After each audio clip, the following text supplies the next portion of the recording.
guys, my name is Nako Nakatsuka. I'm a fourth year chemistry PhD student at UCLA, and today I'll be helping you guys out by going over some general chemistry concepts. And good luck with the Now we move on to talking about the different structures in organic chemistry, and we're going to start out by talking about hydrocarbons. And so hydrocarbons only involve carbons and hydrogens, as the name says. And we can start out by talking about saturated and unsaturated hydrocarbons. So saturated means that it only contains single bonds. So for example, you have something like this. The reason why it's called saturated is because it's saturated with hydrogens. So in this case, since there's only a carbon-carbon single bond, the carbon can be saturated with hydrogens. On the other hand, if you have unsaturated, this means that it contains double or triple bonds. And so in this case, you have something like an alkene where you have a double bond between the carbons, and so you can only put 2 more hydrogens on each carbon because each carbon always wants to have 4 bonds, right? Or you can have a triple bond and get this molecule where you only have 1 hydrogen on each carbon. So we'll start by talking about saturated hydrocarbons or alkanes. So alkanes or aliphatic hydrocarbons are saturated hydrocarbons with carbons arranged in an open chain. And so an example of this is methane, which is CH4. So you have carbon attached to another hydrogen, a hydrogen coming out of the plane, and another hydrogen. If you remember all of these different structure names, this is tetrahedral, right? That means that all the angles are approximately 109.5 degrees. Now let's look at ethane, which is when you have 2 carbons, and that means you have to have 6 hydrogens. So you have carbon, carbon, hydrogen, hydrogen, hydrogen, and again, this is in a tetrahedral conformation.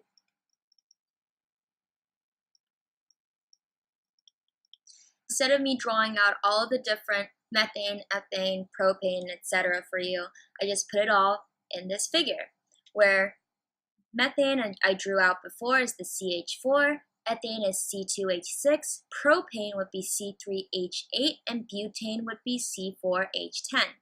And it can go all the way up to decane. And I think this is the extent to which you'll have to know for this course. And so alkanes have the general molecular formula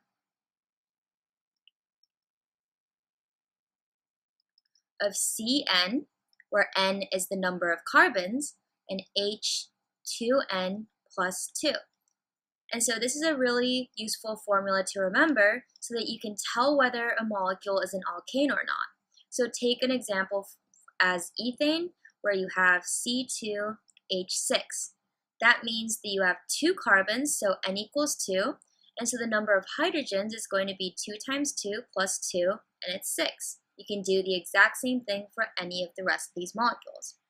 So any compound with this carbon and hydrogen ratio must always be an alkane, which also tells us a lot about the bonding. And so if we know the molecular formula, do we also know the structure? Well, not necessarily, because for example, pentane has 3 different structural formulas. So pentane is right here, so it has 5 carbons and 12 hydrogens, so it's C5H12, and it can be written in an unbranched way, which is just in a straight line. You have 1, 2, 3, 4, 5 carbons, and 1, 2, 3, 4, 5, 6, 7, 8, 9, 10, 11, 12 hydrogens. On the other hand, it can also be branched, where we have a carbon in the middle, a carbon on the top, a carbon up here, a carbon up here, and a carbon up here. And I can still distribute 12 hydrogens. 1, 2, 3, 4, 5, 6, 7, 8, 9, 10, 11, 12.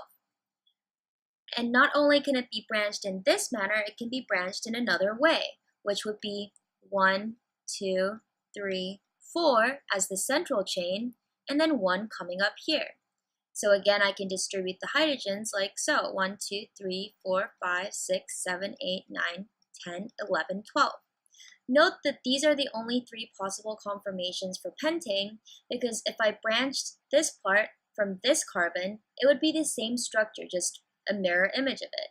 Also, if I put this branch structure right here, it would still be a straight line and being unbranched. And so these are called constitutional isomers.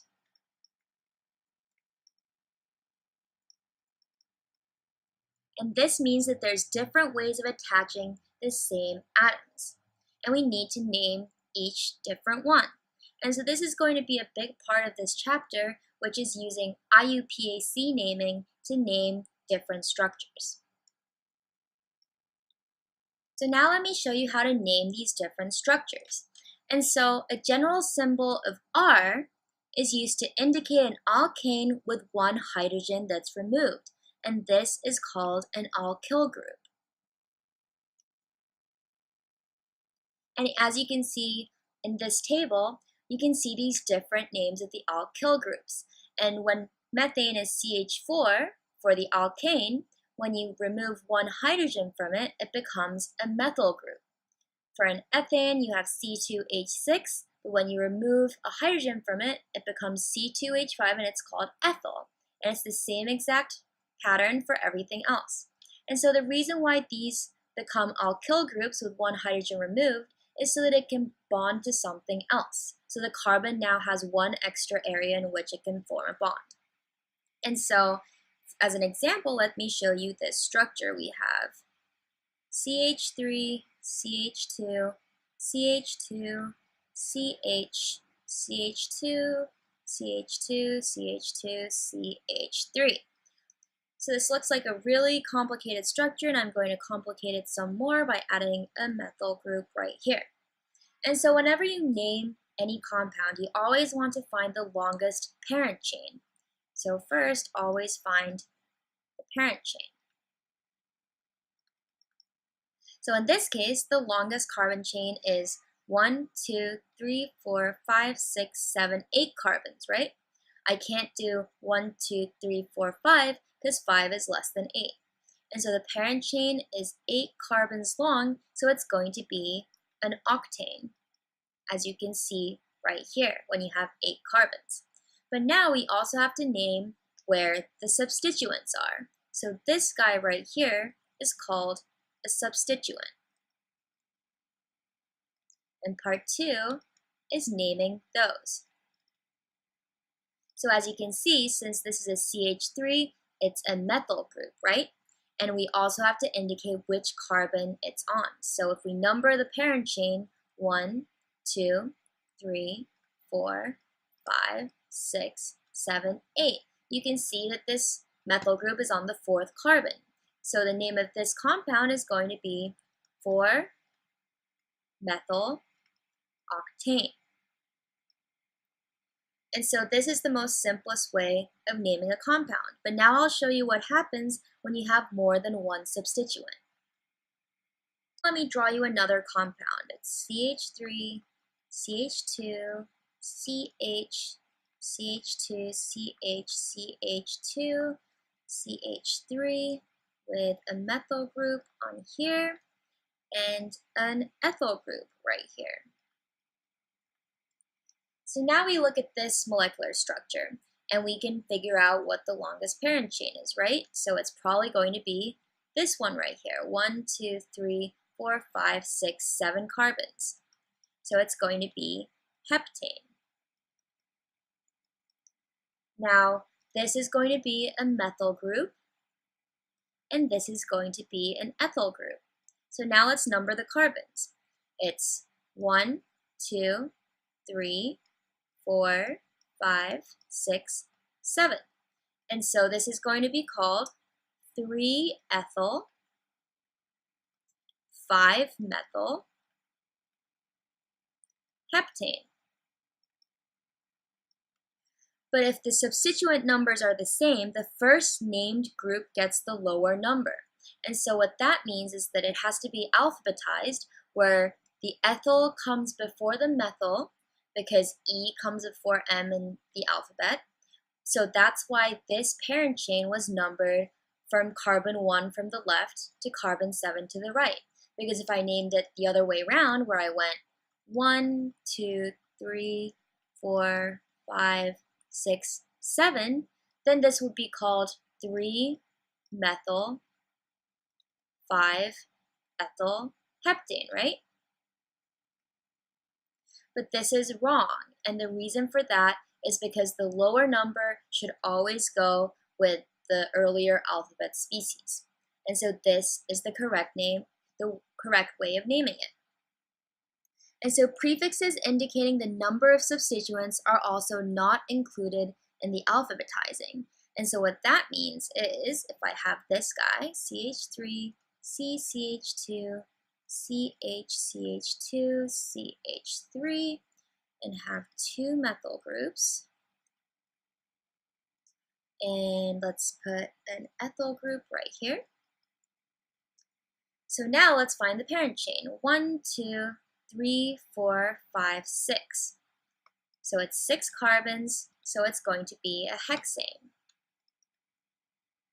And so we have to number the chain to give the lowest number of substituents.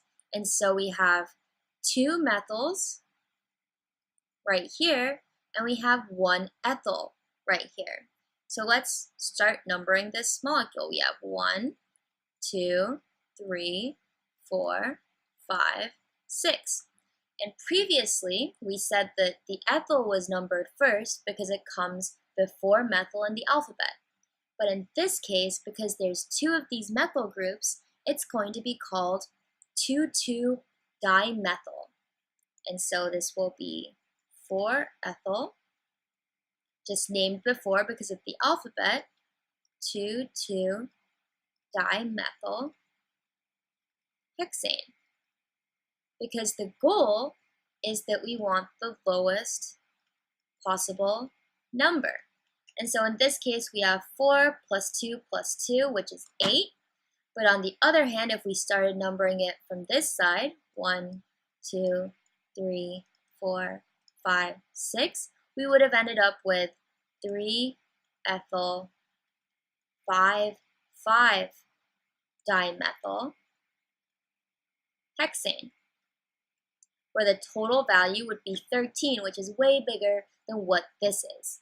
And so remember that when you name it, you always alphabetize it, but when it's a prefix in front of the substituent, you don't indicate it in the alphabetizing. So this is dimethyl because there's 2 methyls. If there were 3, it would be trimethyl, etc.